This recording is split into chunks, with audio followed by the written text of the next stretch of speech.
Donald Trump is having a rough campaign closing, talking of violence against journalists this weekend, pantomiming a sex act on his microphone, and continuing the free fall since the Madison Square Garden rally put him on defense over all kinds of attacks and hateful jokes. Now, voters have been living through the impact of Trump's first term for some time. People lived through the COVID failures, the ensuing economic collapse, his failed coup, and these abortion bans around the nation. But there are many accounts that suggest Trump is not only basically tied with Harris, but that he could end this election with more support than before. His ceiling has been typically stuck around 46 or 46.8% in the past races. You can see there, both times he drew fewer votes than the Democrat running, but famously took the Electoral College with 46.1% in 2016. And Americans disapproved of Trump as president for his entire time in office. There were historic lows. He averaged about 41%. And I want to tell you, when he left in January 21, he was at a rock bottom 34%. Record lows. These are not numbers suggesting the public approved of him or wanted him at the time, let alone again. Yet, as Steve Kornacki has reported, and we saw these charts, the same nation that rejected him and saw him out the door at that 34% approval, now in surveys remembers that very same time more fondly. People now say in the United States that they give Trump's first term 48% approval. That's in the past tense, but it's far higher than the actual approval he had at the time. Now, memory is flexible, it's subjective. People thought less of Trump's first term during it, according to them. I'm telling you, their approval ratings, not the media's, not my view. But it's also been very choppy since then. People feel worse off than they did 4 years ago.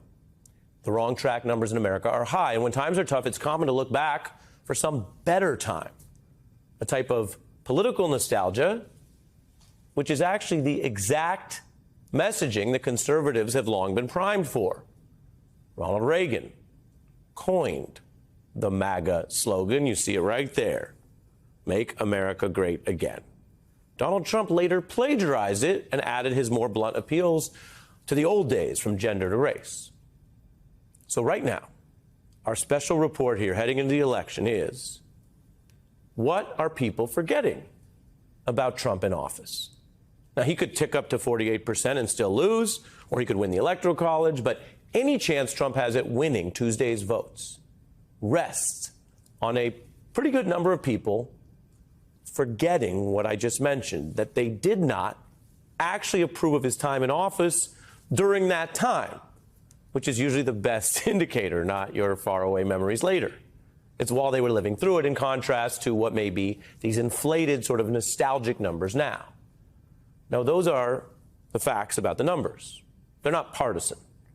Just as many warnings against Donald Trump from the beginning, warnings that he was unfit, untrustworthy, divisive, and wholly opposed to the actual public service for the nation and sacrifice, came not as a partisan attack, but from Republicans and from conservatives back when they were speaking freely before Trump's unexpected 2016 Electoral College victory.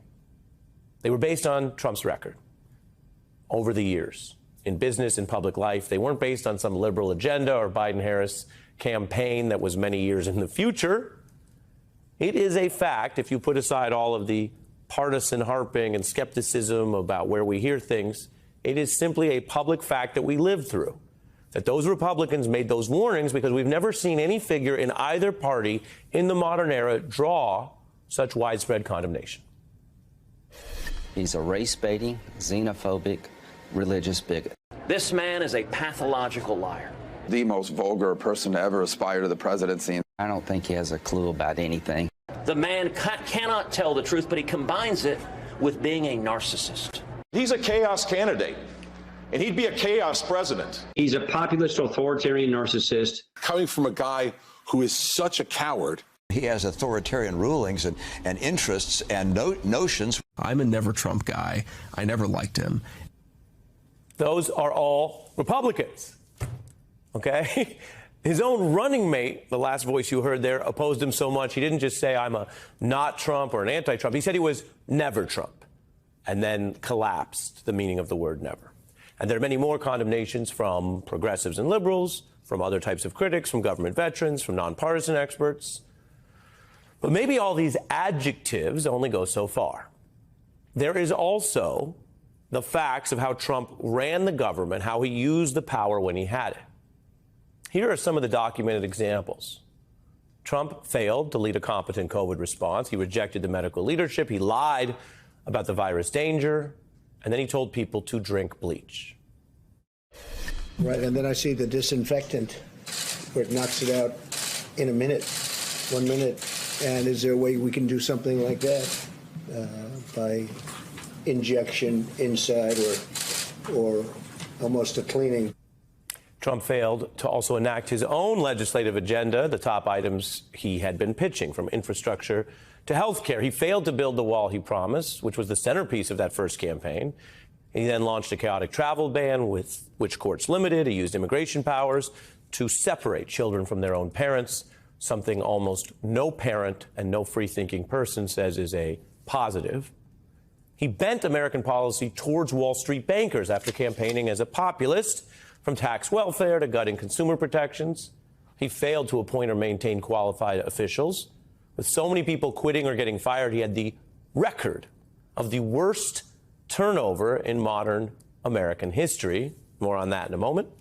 He was repeatedly caught abusing power for his own benefit, routing foreign and domestic government funds to himself and his companies, demanding prosecutions of his opponents, shaking down Ukraine to go after the Bidens. He staffed the courts in order to end Roe, paving the road for those Trump abortion bans. He used his bully pulpit to clearly coddle and equivocate on white supremacy at Charlottesville. He encouraged violent militias like the Proud Boys. He routinely divided and denigrated his fellow citizens. People know and remember that. Trump ran the most criminal operation since Nixon, who, of course, was run out of the White House. During one term in office, Trump has seen 20-some aides indicted, a dozen convicted, several incarcerated, and many more now awaiting trial, including his own most serious trial for federal felony offenses for the failed coup, which makes Trump the first president to ever thwart a peaceful transfer of power with an insurrection. And he lied hundreds of his own supporters into their conduct that day and later convictions and prison, even as he now very openly admits the lies because he lost the election. I lost by one tenth of a point. But they say it was 22,000 votes. Yes, he did lose narrowly. And he got a lot of people in trouble telling them to commit crimes, claiming he didn't lose. He knows he was the loser. Just like he knows vowing to pardon those traitors convicted of sedition is disloyal, literally the definition, disloyal to the United States, he doesn't care. Those are public facts. And that's just a small selection, which is why such a broad bipartisan group, unusual in American politics, we hear so much about our polarized politics. Why don't we hear more about this bipartisan coalition of people who oppose Trump returning to power?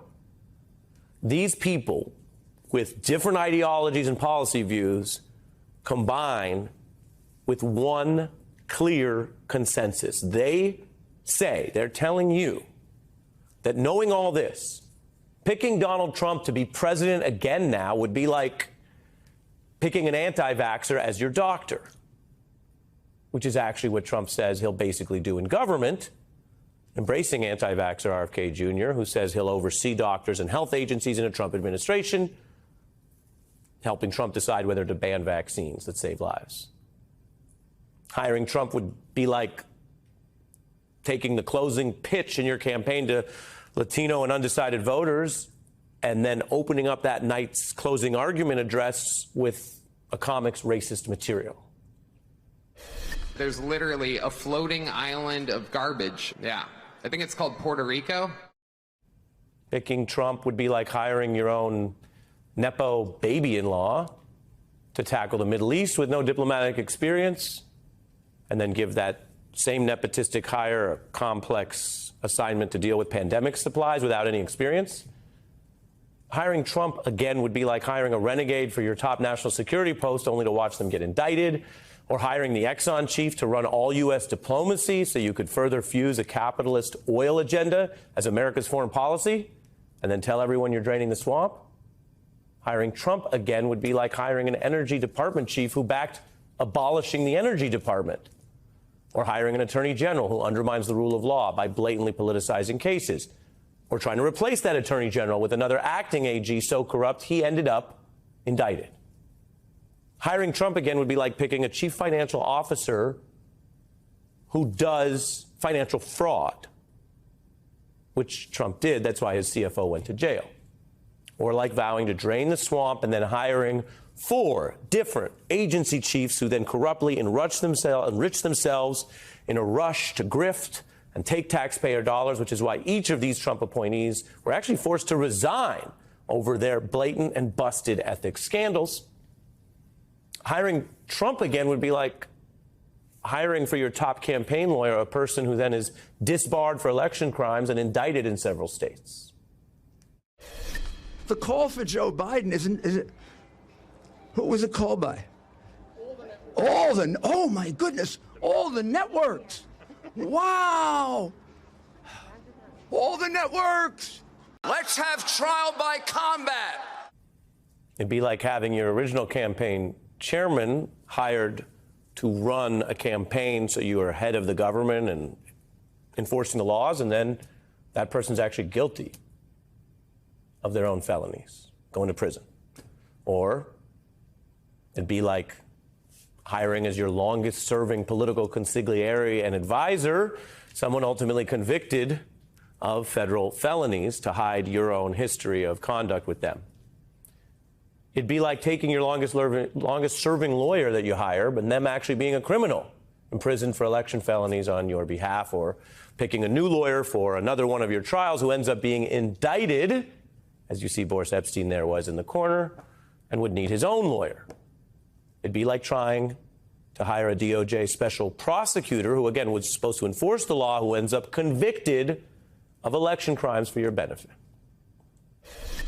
They used the machines to trash large batches of votes that should have been awarded to President Trump. That there are enough facts that support this plea of guilty. I do. Hiring Trump again would be like picking an election fraud czar who's indicted for election fraud, which they also did, or hiring a campaign lawyer who's then convicted of campaign crimes and regrets ever working for you. I would have declined to represent Donald Trump. I look back on this whole experience with deep remorse.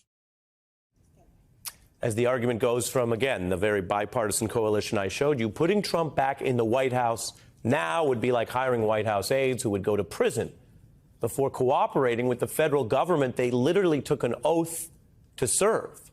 Or like hiring aides who admit their plans were to overthrow the election results in a coup. They put me in handcuffs, they bring me here, they put me in leg irons, they stick me in a cell. It's a lot. The argument, the warning from these individuals is that hiring Trump again would be like rehiring the people who grifted after promising to drain the swamp. And even after going through this litany of mistakes and crimes tonight on election eve, when you see more of the Trump crime spree in one visual, it is galling and telling. Here, put together, are many of the stories I just alluded to, whether these people are fit to be hired. These lawyers now disbarred, indicted, convicted, not for other random activities, but all for what they did over time for Donald Trump, and convicted in fair processes in federal and state courts, in states red and blue, in independent probes and separate investigations with different prosecutors who don't coordinate in different states. And this crime spree that you see on your screen is just the 2020 campaign. 4 years was a long time ago. People may have put it out of their memories. But if you broaden out to both of Trump's prior campaigns and his business, you see a man convicted of fraud, atop 3 organizations rife with crime and convicts, a web of criminals around this one man on top. The common element is obvious: criminal enterprises as adjudicated by many separate juries of their peers, from the campaign to the business. It's a lot to even track, as we just did there for you, swiftly, let alone fully absorb. And so I'll tell you this. If you are watching this, or you share this with someone who's watching it, who hasn't yet made up their mind, or is leaning Trump for certain reasons, it would be understandable that people with lives and obligations could forget all that. It's not your job to track all that. It's the job of, law enforcement, news media, government auditors. It'd be easy to forget how it went and felt and went during that time, and how all those failures and all those convicts, by definition, were interfering with the honest administration of the people's business. That may be part of why they didn't get some of their stuff done that I mentioned earlier. This report you're watching cited 19 of the worst offenders as determined by those independent probes and public reporting, and sometimes juries of their peers. There are many, many other Trump veterans we did not include. These people, at Trump's behest and repeated encouragement and defense, he in fact later pardoned some of them, these people violated their oaths to you, to the Constitution, to the United States government, and to the money, the taxpayer dollars of yours that they were dealing with. They violated the law to a criminal degree. It is quite literally the opposite of hiring the best and the brightest. I know the best people. I know the best managers. I know the best deal makers. I know people that will make us so strong. I know guys that are so good. We need to get the best and the finest, and if we don't, we'll be in trouble for a long period of time. I know the best people. Hiring Trump as president again would be like hiring those people. They are literally his people. And he is not saying he learned from those mistakes or wants to turn a page or try something different. Again, I'm just giving you the facts. He has been campaigning all year on doubling down on these people, embracing them, and saying he would go after anyone who gave them any accountability. And here's the thing. Elections are always a hiring decision. You've seen his decisions. You've seen who he hires and what he does. And if some people had forgotten it, this is the time to make sure you're remembering it accurately. So now you get to make your decision. So I want to tell you just a couple of the things I'm watching for tomorrow, because to me, this thing may come down to a few key groups of voters.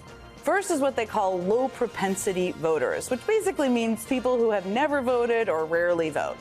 And Trump and his team are really trying to turn them out with a pretty grotesque approach, which is, I don't even know how else to describe it. Things like talking with Joe Rogan on his podcast for 3 hours, or relying on Elon Musk to turn these voters out through things like a questionably legal voter sweepstakes and pushing tons of disinformation online. Now, could any of that work? I mean, I hope not, but I don't know. We will find out tomorrow.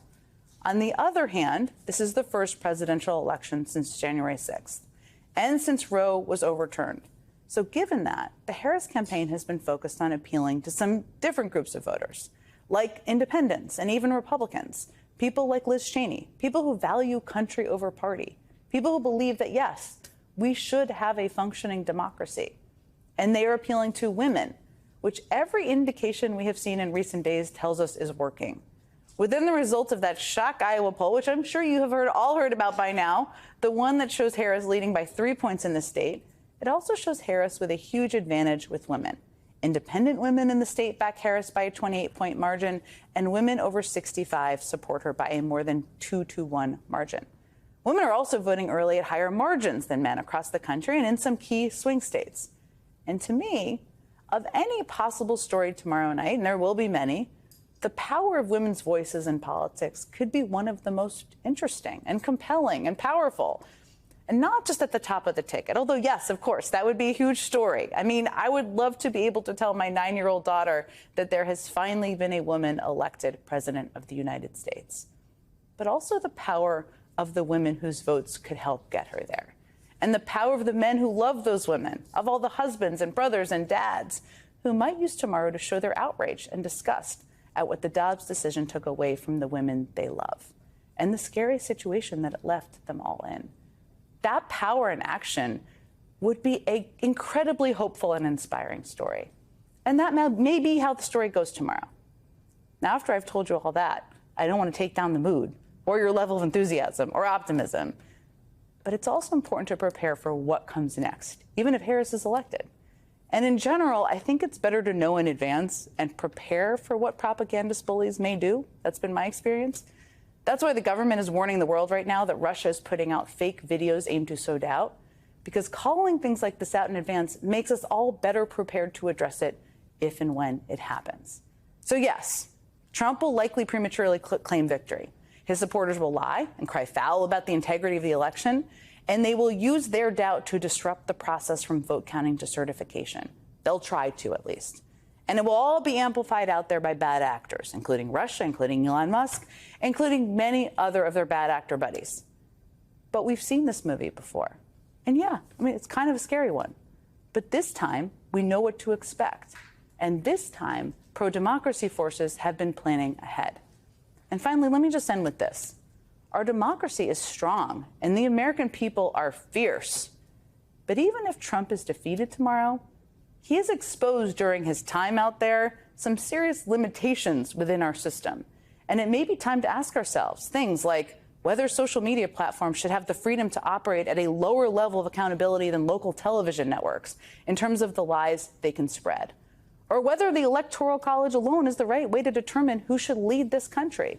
Or whether, just putting it out there, a convicted felon should be eligible to run for the highest office in the land.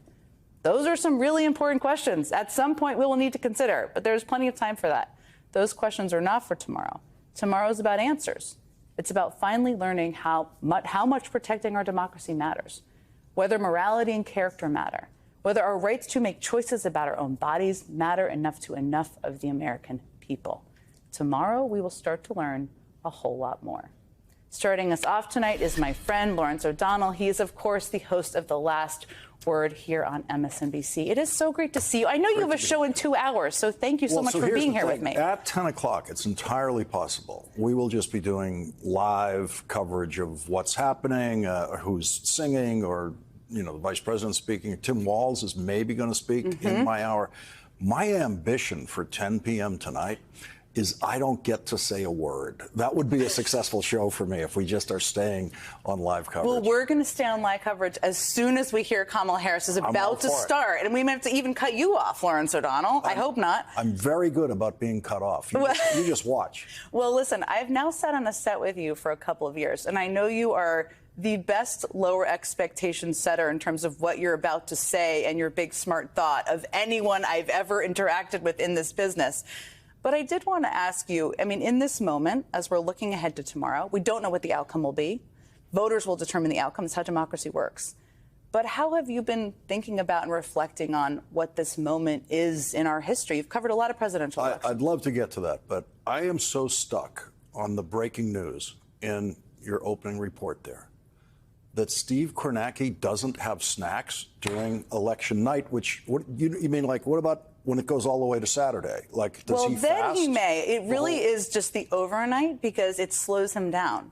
It slows him down? Yeah. All right. So, listen, I'm here to bring the news that the people want out there, Lawrence. All right, so everyone should know when they see him at 3 o'clock in the morning, the man is working on no snacks. That's right. So, and that's incredible. And he's got 40,000 steps. Okay, now I'm not letting you avoid answering this important question that people want to know from you. You know, for everybody out there who began obsessing over the polls 2 years ago, I'm sorry. On our program, we studiously avoided them. You know, the polls would come out, and I would say, you know, back in May, you know, the polls don't matter. And back then, as you know, those polls are registered voters. Like, they're not even doing likely voters yet, right? Because you can't trust someone saying in February they're going to vote in November, right? And so you don't really get to the real likelies until after Labor Day.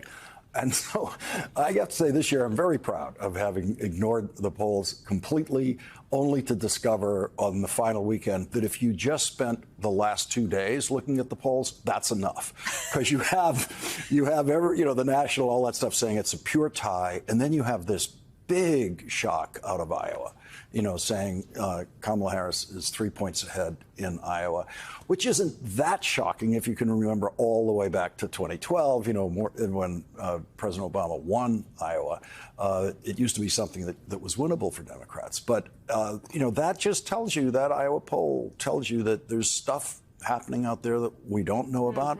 We also don't know if that's going to count in the final outcome here. And what must always be remembered is the vote is suppressed in about at least more than 40 states. There's a massive voter suppression operation created by the founding fathers who got the Electoral College. Correct. Who got many things grotesquely wrong, from slavery to the Electoral College. Think about how many more Californians would vote if they thought their vote mattered. How many more millions of votes would Kamala Harris get in the state of California if those voters thought their vote actually mattered? Would she get another million in the state of New York if they thought the vote mattered? I have voted in 3 states in my life, Massachusetts, then New York, then California, and I knew every single time my vote for president doesn't matter because we know who's going to win this state. And in those cases, it would be the Democrat every time.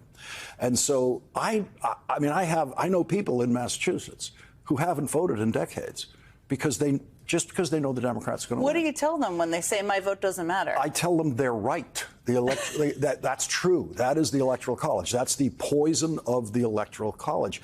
And your vote in Pennsylvania matters enormously, and your vote in Wisconsin matters enormously. Turns out now your vote in Iowa matters a lot more than anybody thought it did, a week ago. But whatever that turnout is, it's going to be lower. By the way, it'll be lower for Trump too. I'm sure there are some voters in Idaho who won't bother because they know he's going to win Idaho, and they're busy doing something that makes it difficult to get to town that day. Okay. But it is a big, big discouragement to voters that this really is. It's a 50-state country, and it's a 7-state presidential campaign, and that suppresses the vote totals like nothing else. It's a really broken part of the system, which is why I wanted to mention, even though it's a disaster. It's a disaster, and the only reason this is even slightly competitive is the Electoral College. You take away the Electoral College, and Donald Trump doesn't have a chance. Absolutely does not have a chance. And Kamala Harris would be spending an awful lot of time getting more votes out of California alone than she can get out of every one of these battleground states by campaigning there constantly. Now, let me ask you, because you are the one who always tells me, and I agree with you, you don't know until Election Day happens. We will watch what happens, and there are surprising things the weekend before and the days before. This is why 6 months out, you have no idea. This is so great. You know more about this, about presidential campaigning, than anyone who's ever worked in this building. And the act is you have to pretend that I know something about presidential campaigning that you don't know. Well, no, but you know what I've learned, from you. Game. We don't have to tell everybody all the things we guess because we want to allow voters to make the decision. That's a thing I've learned from you. Here's what I want to ask you about, because you have never held back on Donald Trump. Another thing I've watched and admired about you. I'm a believer that he's going to do exactly what he said he was going to do, even if Kamala Harris wins. How do you prepare for that? How do you think about that? We're pretty prepared since he's already done it. And he's already said he's going to do it. This time, he's already claimed victory. Okay, he's not waiting till 2 a.m. on election night to claim victory like he did last time. He's already claimed victory. So, yes, of course, before people go to sleep on election night, he's going to go out there and claim victory. We know it. Now it's going to be, I think it's way less threatening than it was before. It's way, I don't find anything even slightly scary about it, because you're watching this old ghost go through the same stupid move again, and everyone knows it was a stupid false move the last time. It will look even stupider this time.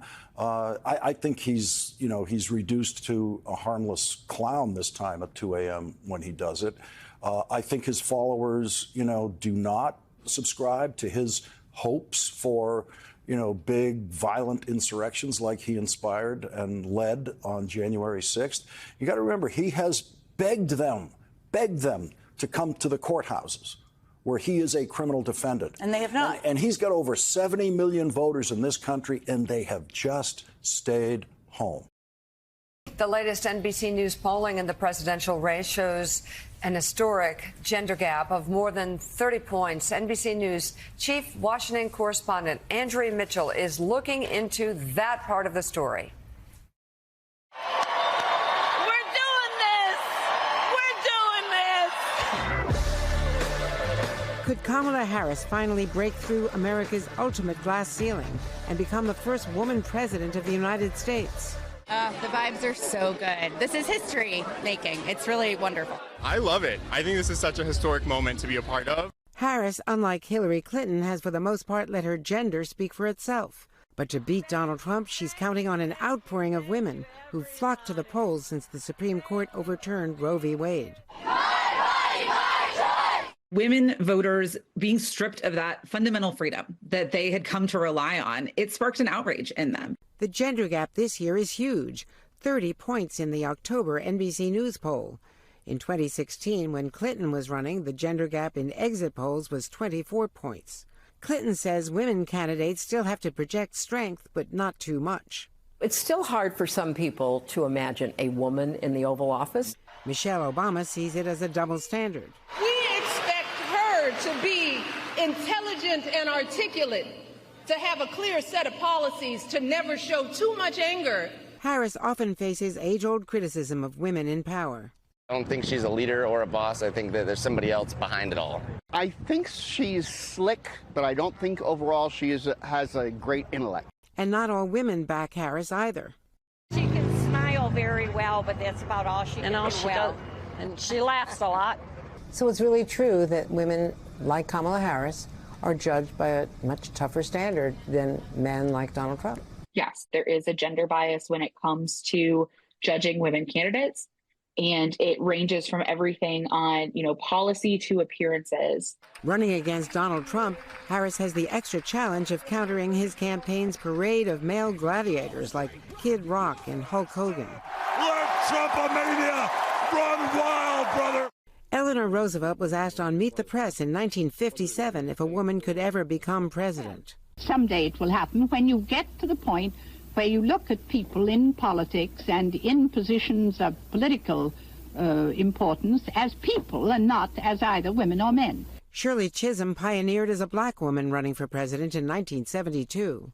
I only hope that my successful candidacy will be an inspiration and a stimulation to many other black women up and down the breadth of this land. 175 women in 88 other countries have been elected head of state, including Golda Meir, Indira Gandhi, Margaret Thatcher, Angela Merkel, and this year Claudia Sheinbaum in Mexico. The question now, is America finally ready for its first Madam President? Andrea joins us now, along with the co-founder and CEO of All In Together, Lauren Leader, as well as Alastair Campbell, who served as the Downing Street Director of Communications and Strategy under Prime Minister Tony Blair, and his press secretary and official spokesman as well. Andrea, what are you looking at? What's standing out to you at this moment in time? Well, I'm fascinated by the Seltzer poll. Yeah. I mean, I've known Anne for a long time. She's rarely, if ever, wrong. And the fact that she was in the field last Tuesday to Thursday, October 28th to 31st. Yeah. So she was in the field after Madison Square Garden, okay, with all of that raw language and all of the racist language. After he had said, I will protect women, whether women like it or not.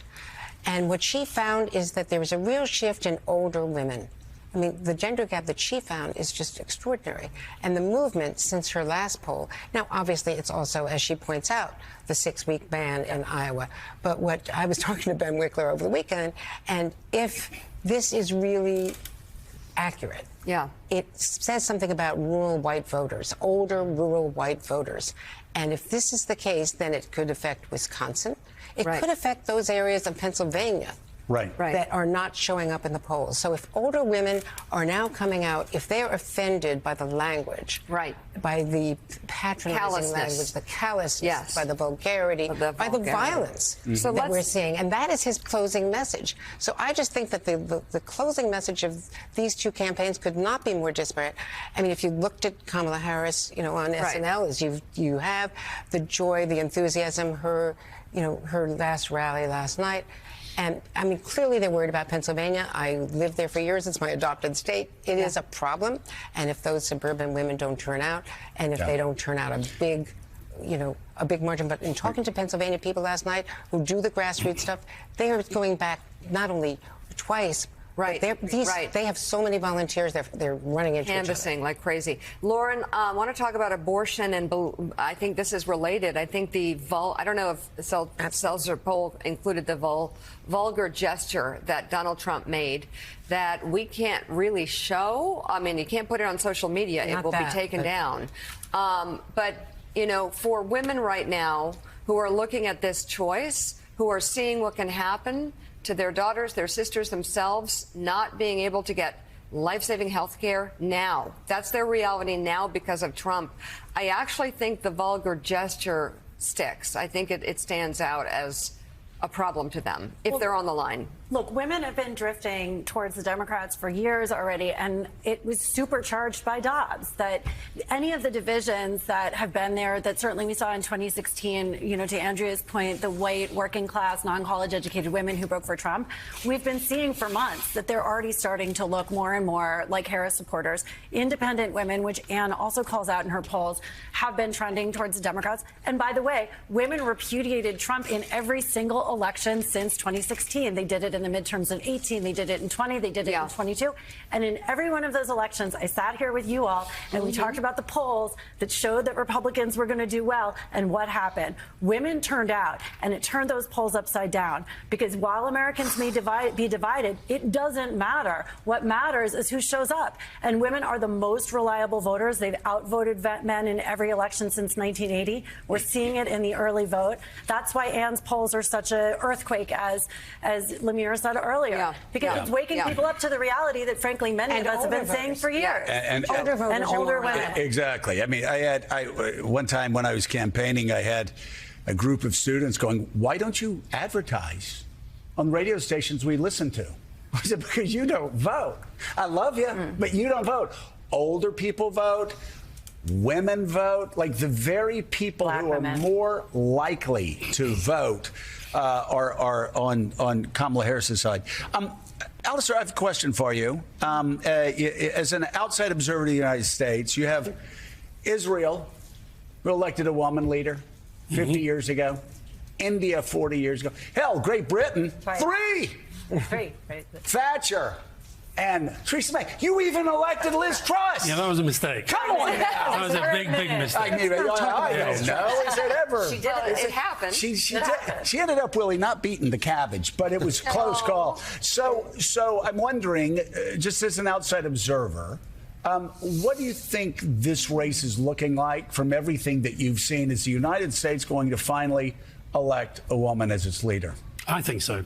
I mean, I know you've got to keep talking about it, and there's only a day to go, but I think that the reason why Trump is behaving the way that he is, and the reason why he's doing all this legal strategy, and the reason why the lies are ramping up and Musk is becoming more and more ridiculous, I think deep down they know they've lost. And I do think it's going to be women that take it over the line. I think the abortion issue has really, really cut through. And maybe the other famous Joe Biden sort of didn't really feel that comfortable campaigning on it. They have campaigned on it. I think it's really cut through. I also think the thing about Trump, I mean, he's a fascinating phenomenon. There's no point getting away from that. But he does things, you've mentioned two of them just in the last minute. He does things every single day that would have disqualified any predecessor or any leaders in most other countries. And that says to me that this goes deeper than just being Trump, men, women. This goes deep into something about what's happened to American culture. What has happened from the outside? What has happened? I think you've become, I mean, populism, polarization and post-truth. I thought they were going to stay in Russia. Right. I think they've been exported here in a big, big way. Yeah. I think populism... And, you know, we watch interviews with... We've got populism in Britain. We had it with Johnson. We've had it with Brexit and so forth. But Johnson's been spat out of the system. Mm-hmm. People have seen through it, and he's gone. And he's now touring the world, not very successfully selling a book, but he's got no way back. Right. It stuns us that Trump has come back. Mm-hmm. It stuns us that he's even still in the race, that he can do the gesture that you talked about the other day, which, again, any other politician anywhere in the world, they're dead. Anyone applying for any job. Well, 34 felons gets you out of most jobs. And Willie, you've got evangelicals who are watching that going, oh, Jesus, he's Jesus' chosen candidate. What? Really? Yeah. I don't think they've read the red letters lately. Yeah, you talked about where were these people raised who laugh about jokes of people getting shot. You could also ask which church pew did they sit in. I guarantee it wasn't any that I've seen before. So let me ask you, Katty Kay, as we talk about the view from abroad, there is the behavior of Donald Trump, but then there's also the policy ideas. And if you're a member of NATO, for example, you're watching carefully and nervously for the election tomorrow night. Yeah, if you're sitting on the front lines in Ukraine, you're watching polls out of Iowa.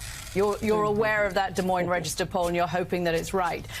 You're absolutely watching nervously. I mean, I think America first probably means Europe last, and Donald Trump seems to have a particular antipathy towards Europe, but there would be a shift in alliances, certainly, and a shift around NATO in particular. Alistair, you mentioned something just now about how the world is stunned at the fact that Donald Trump can even re-emerge. So let's say Kamala Harris does win tomorrow, as you're predicting.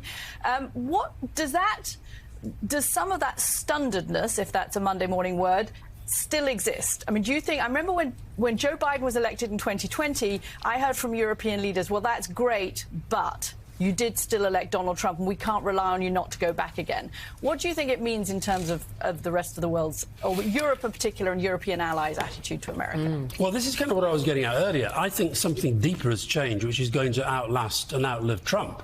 I think the fact that everybody talks about Trump so much maybe means that you don't focus enough on some of these underlying issues. The fact is that Joe Biden, who I thought, I love Joe Biden to bits, and I was sad that he had to go in the way that he did and so forth, but he was kind of a pretty America first in a lot of his foreign policy. I think that Europe looks at America sometimes and thinks that America doesn't really understand or appreciate the extent to which what you do here and how you vote here really, really, really matters to the rest of the world. I'm always stunned when I come here. You made this point earlier, how little foreign policy actually is part of the debate. How little actually any policy is part of the debate, because Trump just exhausts everybody, takes the oxygen out.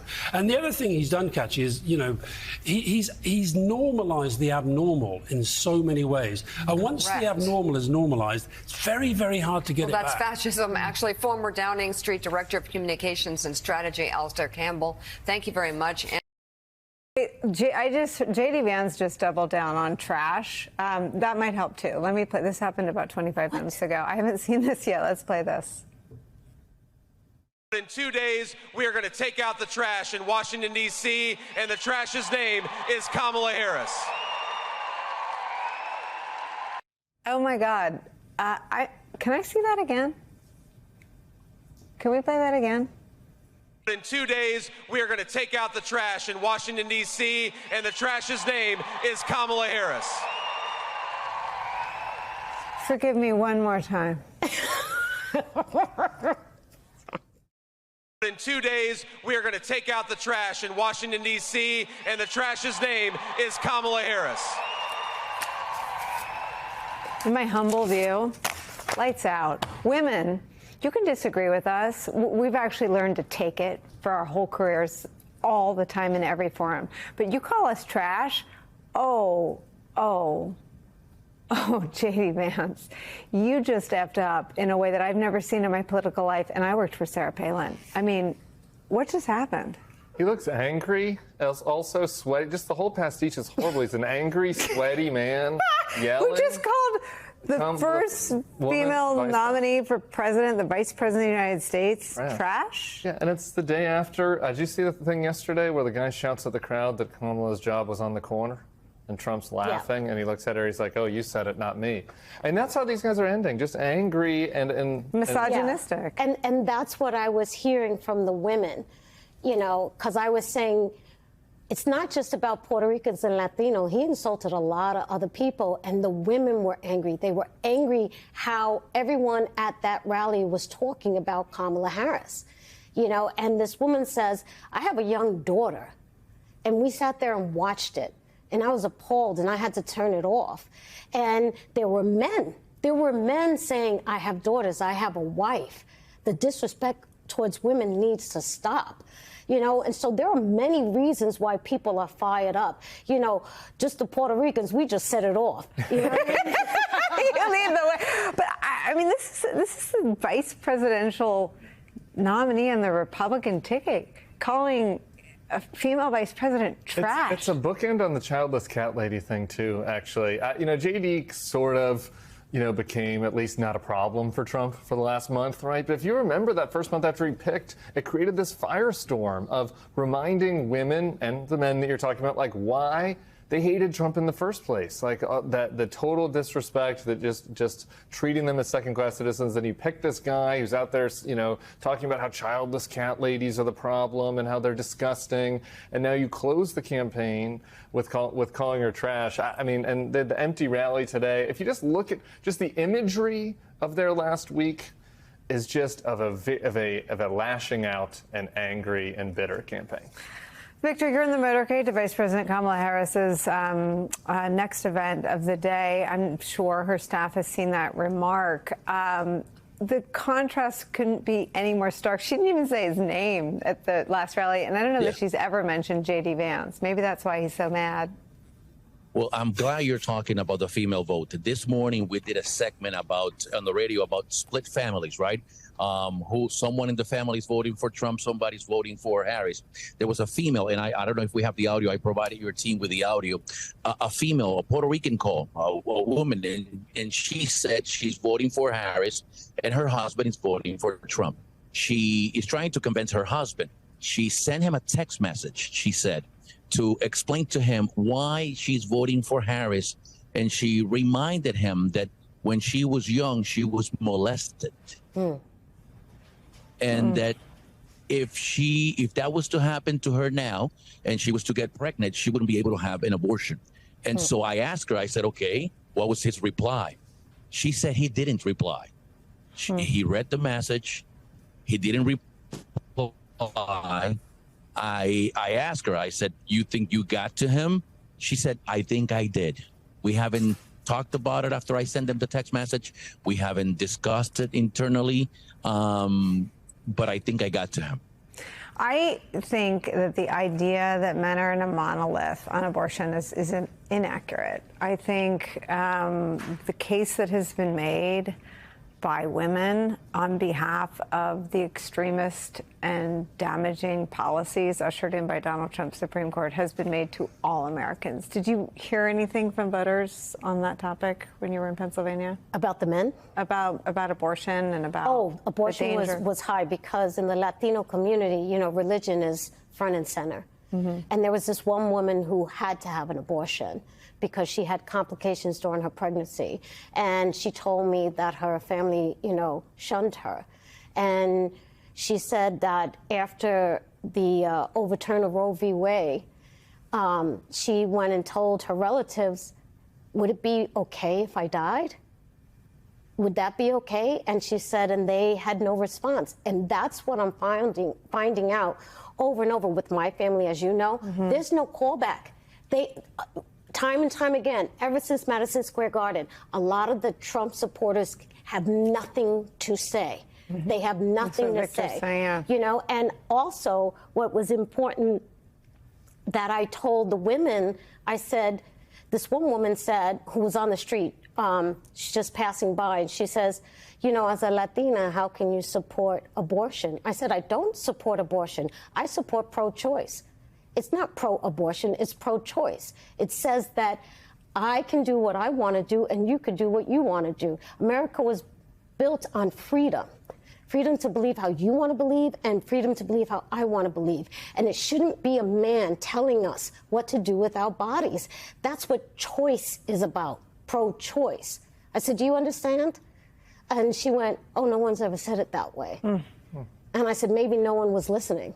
Because it has been said over and over again. And I said, listen, when you go to the polls, I said, do you have a daughter? She said, yes. I said, how old your daughter? She said, 16. What if she makes a mistake? And she went just like this. I said, what if someone attacks her? What if somebody rapes her?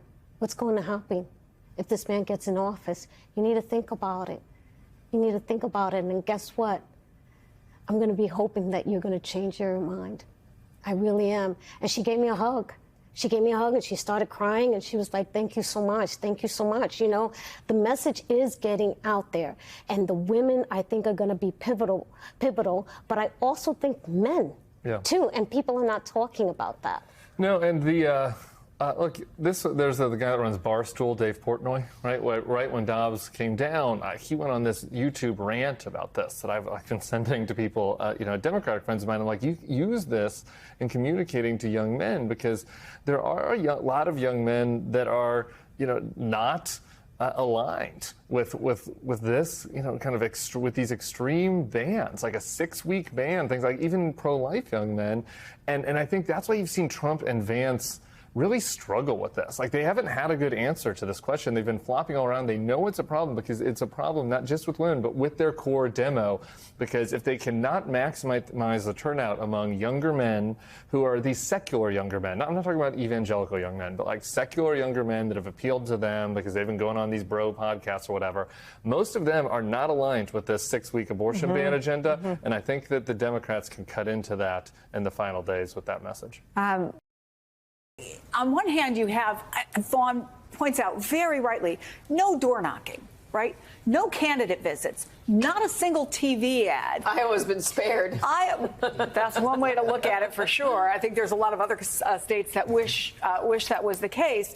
But on the other hand, you do have to wonder how much of this actually is issue-driven as opposed to candidates showing up 4, 5, 6 times, sometimes in exactly the same place they were just a week ago. And abortion in this case may be one of the driving factors. Does it apply to other states, battleground states, that have similar electorates? I think you nailed the point, though, of this not being a state that has had a ton of messaging, a ton of ads. This is more organic.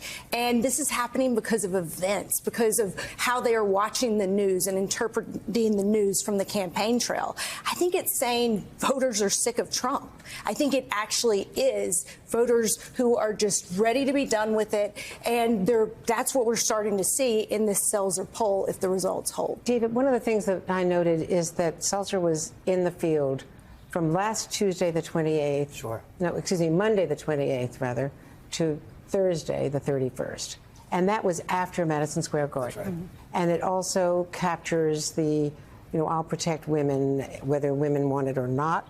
But all the ugly racist rhetoric from the introducers as well as the former president himself at Madison Square Garden could have certainly been offending older women. Oh, absolutely. Look, all politics are now national, whether or not there was a door knocker in Iowa or not. You turn on your news and you get in Iowa the same news you get anywhere else in the country.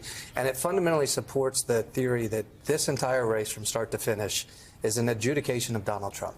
In many ways, he has a certain air of an incumbency because he was the president, because the country is so familiar with him. And part of being familiar with him and the adjudication of Donald Trump is he gave us Dobbs. He bragged about Dobbs. And so if your vote is informed by reproductive freedom, you hang that on Donald Trump. And then also the rhetoric you heard at Madison Square Garden. And recently, the closing rhetoric when people are paying more attention. Listen, women will decide this race, I strongly believe, but not simply on the issue of reproductive freedom. They're going to decide whether or not Donald Trump is fit to lead this country and to be the role model back in the Oval Office. And part of that is what they heard at Madison Square Garden. Part of that is Dobbs. Part of that is misogyny. You go down the list. I think women, black, brown, white, Latina, you name it, you go down the vertical, they are going to turn out and decide this election. And Mark's the master of the minutia. I'll give you the macro.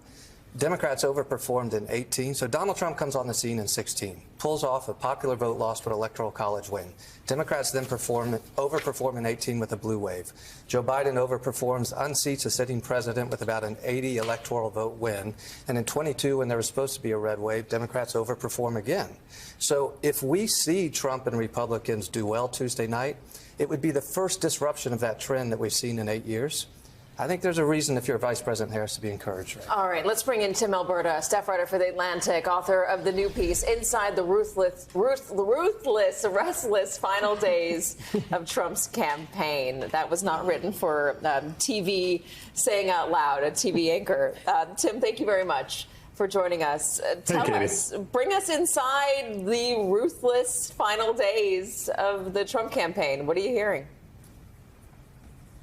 Yeah, look, I think the the takeaway here is that a campaign that was really remarkably professional and disciplined, and that had been built upon this idea of restraint, right? The outbursts from Trump are inevitable, the bad behavior, the crazy rhetoric. I mean, you're always going to get some of it because it's Donald Trump. You know, the people running this campaign understand that. And yet there was this idea of, okay, if we can kind of minimize it, if we can try to contain it, and if we can keep him mostly on message around immigration, around the economy, around, you know, strength on the world stage, that like we can, if we only perform 10% better than we did in 2020, then we're going to win, and maybe we'll win comfortably. And I think the story here is that for so much of the campaign, they had done that. They had been successful in sort of